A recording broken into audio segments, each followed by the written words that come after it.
কল্পনা করুন, চারদিকে বরফে ঢাকা বিশাল পাহাড়, পাহাড়ের বুক চিরে নেমে আসা জলপ্রপাত আর গভীর নীল ফিয়র্ডে শান্ত জলরাশি। কোথাও সবুজে ঘেরা উপত্যকা, কোথাও হাজার বছরের পুরনো হিমবাহ। আর শীতের অন্ধকার আকাশে হঠাৎ জ্বলে উঠছে সবুজ বেগুনি আর নীল আলোর ঢেউ। মনে হবে আপনি পৃথিবীর কোনো সাধারণ দেশে দাঁড়িয়ে নেই। কিন্তু অবিশ্বাস্য হলেও সত্যি, এমন একটি দেশ পৃথিবীতেই আছে, আর এই দেশটির নাম নরওয়ে। উত্তর ইউরোপের এই দেশটি শুধু তার অসাধারণ প্রাকৃতিক সৌন্দর্যের জন্য বিখ্যাত নয়। নরওয়ে এমন একটি দেশ যেখানে প্রকৃতি, আধুনিক জীবন ব্যবস্থা, অর্থনৈতিক সমৃদ্ধি এবং সামাজিক নিরাপত্তা সবকিছু যেন একসঙ্গে মিলেমিশে গেছে। প্রায় 3,85,000 বর্গ কিলোমিটারের এই বিশাল ভূখণ্ডে জনসংখ্যা তুলনামূলকভাবে কম, ফলে দেশের অনেক অঞ্চলেই বিস্তীর্ণ জায়গা জুড়ে দেখা যায় শুধু পাহাড়, বন, নদী, হ্রদ আর বরফ। আজকের ভিডিওতে আমরা জানব নরওয়ের ইতিহাস, প্রাকৃতিক সৌন্দর্য, রহস্যময় ফিয়র্ড, নর্দার্ন লাইটস, মধ্যরাতের সূর্য, অর্থনীতি, জীবনযাত্রা এবং কেন নরওয়েকে পৃথিবীর অন্যতম সুন্দর ও নিরাপদ দেশ বলা হয় সে সম্পর্কে। তাই ভিডিওটি শেষ পর্যন্ত দেখতে থাকুন। নরওয়ের পুরো নাম কিংডম অব নরওয়ে। দেশটির রাজধানী এবং সবচেয়ে বড় শহর অসলো, আর দ্বিতীয় বৃহত্তম শহর বার্গেন, যা একই সঙ্গে নরওয়ের অন্যতম গুরুত্বপূর্ণ সমুদ্র বন্দর। ভৌগোলিকভাবে নরওয়ে স্ক্যান্ডিনেভিয়ান উপদ্বীপের পশ্চিম অংশে অবস্থিত। দেশটির পূর্ব দিকে সুইডেন, উত্তর পূর্বে ফিনল্যান্ড ও রাশিয়ার সঙ্গে সীমান্ত রয়েছে। অন্যদিকে পশ্চিম উত্তর দিকে রয়েছে উত্তর আটলান্টিক মহাসাগর এবং ব্যারেন্টস সাগরের বিস্তীর্ণ জলসীমা। এছাড়া উপকূলের কাছাকাছি রয়েছে অসংখ্য ছোট বড় দ্বীপ ও স্কেরি। এই দ্বীপগুলোর অনেকগুলো আবার সমুদ্রের উত্তাল ঢেউ থেকে উপকূলকে প্রাকৃতিকভাবে কিছুটা সুরক্ষা দেয়। নরওয়েতে রয়েছে 4 লাখেরও বেশি হ্রদ। দেশটির কিছু হ্রদ এত গভীর যে ইউরোপের গভীরতম হ্রদগুলোর তালিকায় নরওয়ের হ্রদও রয়েছে। দেশটির সর্বোচ্চ পর্বত গাল্ডহোপিগেন, যার উচ্চতা প্রায় 2,469 মিটার। আর দক্ষিণ ও মধ্য নরওয়ের বিস্তীর্ণ পর্বতাঞ্চল দেশটির পূর্ব ও পশ্চিম অংশকে অনেকটা আলাদা করে রেখেছে। এই ভৌগোলিক বৈচিত্র্যই নরওয়ের জীবনযাত্রা, অর্থনীতি এবং পর্যটনকে গভীরভাবে প্রভাবিত করেছে। তবে নরওয়ের গল্প শুধু পাহাড় আর ফিয়র্ডের গল্প নয়। এই দেশের ইতিহাসও যথেষ্ট রোমাঞ্চকর।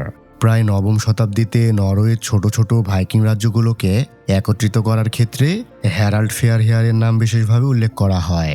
পরবর্তী সময়ে নরওয়েজিয়ানরা সমুদ্র পাড়ি দিয়ে আইসল্যান্ড, ফারো দ্বীপপুঞ্জ, স্কটল্যান্ড ও আয়ারল্যান্ডের বিভিন্ন এলাকায় বসতি স্থাপন করে। ভাইকিংদের সঙ্গে নরওয়ের ইতিহাসের সম্পর্ক এতটাই গভীর যে আজও দেশটির সংস্কৃতি এবং ঐতিহ্যে সেই অতীতের ছাপ দেখা যায়। পরবর্তী কয়েক শতাব্দীতে নরওয়ের রাজনৈতিক ইতিহাসে আসে নানা পরিবর্তন। ডেনমার্ক, সুইডেন এবং নরওয়ের মধ্যে বিভিন্ন সময় রাজনৈতিক ইউনিয়ন তৈরি হয়। শেষ পর্যন্ত নেপোলিয়নিক যুদ্ধের পর নরওয়ের ইতিহাসে আসে আরেকটি গুরুত্বপূর্ণ অধ্যায়। 1814 সালে নরওয়ে স্বাধীনতা ঘোষণা করলেও পরে সুইডেনের সঙ্গে একটি ব্যক্তিগত ইউনিয়নে যুক্ত হয়। শেষ পর্যন্ত 1905 সালে সুইডেনের সঙ্গে ইউনিয়নের অবসান ঘটে এবং নরওয়ে স্বাধীন রাজ্য হিসেবে নতুন অধ্যায় শুরু করে। এই দেশটি একটি সাংবিধানিক রাজতন্ত্র, সংসদীয় গণতন্ত্র। রাষ্ট্রের সাংবিধানিক প্রধান রাজা, আর সরকার পরিচালিত হয় নির্বাচিত রাজনৈতিক নেতৃত্বের মাধ্যমে। নরওয়ের অর্থনীতির সবচেয়ে গুরুত্বপূর্ণ ভিত্তিগুলোর একটি হলো তেল ও প্রাকৃতিক গ্যাস। উত্তর সাগর ও নরওয়ের মহীসোপানে আবিষ্কৃত বিপুল জ্বালানি সম্পদ দেশটির অর্থনীতিকে আমূল পরিবর্তন করে দিয়েছে। তেল থেকে পাওয়া বিপুল রাজস্বের একটি বড় অংশ দীর্ঘমেয়াদী বিনিয়োগের জন্য রাষ্ট্রীয় সম্পদ তহবিলে সংরক্ষণ করা হয়েছে। তেলের পাশাপাশি মাছ, স্যামন, জলবিদ্যুৎ, কাঠ, খনিজ এবং প্রযুক্তি খাত নরওয়ের অর্থনীতিতে গুরুত্বপূর্ণ ভূমিকা রাখে। আর এই শক্তিশালী অর্থনীতির উপর ভিত্তি করে গড়ে উঠেছে নরওয়ের কল্যাণভিত্তিক রাষ্ট্র ব্যবস্থা।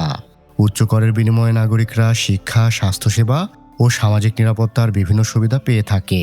তাই পৃথিবীর সবচেয়ে ধনী দেশগুলোর তালিকায় এই দেশের নাম বারবার উঠে আসে।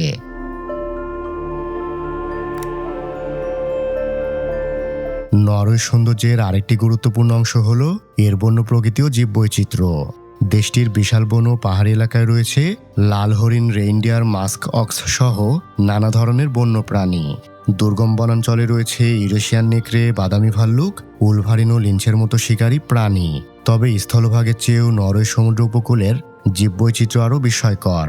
দীর্ঘ উপকূল জুড়ে রয়েছে বিভিন্ন প্রজাতির মাছ, সিল, ডলফিন এবং কিছু এলাকায় অর্কা বা কিলার হোয়েল। আর উপকূলের খাড়া পাহাড়গুলোতে বাস করে অসংখ্য সামুদ্রিক পাখি।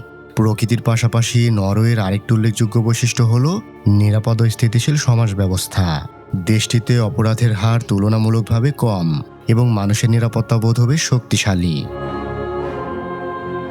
এখন প্রশ্ন হলো, এত উত্তরের একটি দেশে মানুষের জীবনযাপন কেমন? কারণ নরওয়ের অর্ধেকেরও বেশি ভূখণ্ড আর্কটিক সার্কেলের কাছাকাছি বা তার উত্তরে। তাহলে সেখানে কি সারা বছর বরফ আর অন্ধকার? এই বিষয়টি আরও চমকপ্রদ।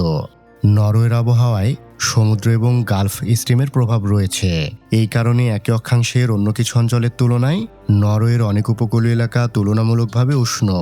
এছাড়াও আর্কটিক সার্কেলের উত্তরে শীতকালে এমন সময় আসে যখন সূর্য দিগন্তের উপরে ওঠে না। এটিকে বলা হয় পোলার নাইট বা মেরুরাত্রি।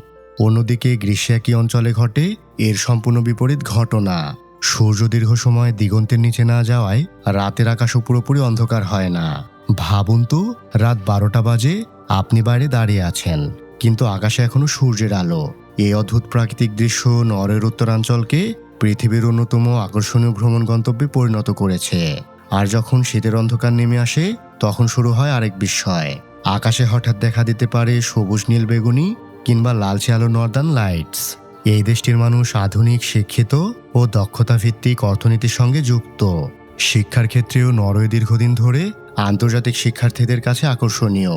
অর্থাৎ নরওয়ে এমন একটি দেশ যেখানে সুযোগ যেমন আছে, তেমনি সেই সুযোগ কাজে লাগানোর জন্য প্রয়োজন দক্ষতা, পরিকল্পনা এবং পর্যাপ্ত প্রস্তুতি। আর ভ্রমণের তালিকায় নরওয়ের ঐতিহাসিক স্থাপনাও কম নয়। এর মধ্যে অন্যতম হল হেডাল স্টেপ চার্চ। এটি একটি বিশাল কাঠের তৈরি মধ্যযুগীয় গির্জা, যা নরওয়ের ঐতিহ্যবাহী স্টেপ চার্চ স্থাপত্যের অসাধারণ উদাহরণ। অর্থাৎ নরওয়ের সৌন্দর্য শুধু প্রাকৃতিক নয়, এর ইতিহাস, স্থাপত্য, সংস্কৃতি এবং মানুষের জীবনযাপনও দেশটিকে আলাদা পরিচয় দিয়েছে। এমন আরও অজানা এবং তথ্যভিত্তিক ভিডিও পেতে চ্যানেলটি সাবস্ক্রাইব করে পাশে থাকুন। আর আপনার মতামত ও পরবর্তী ভিডিওর আইডিয়া কমেন্টে শেয়ার করুন।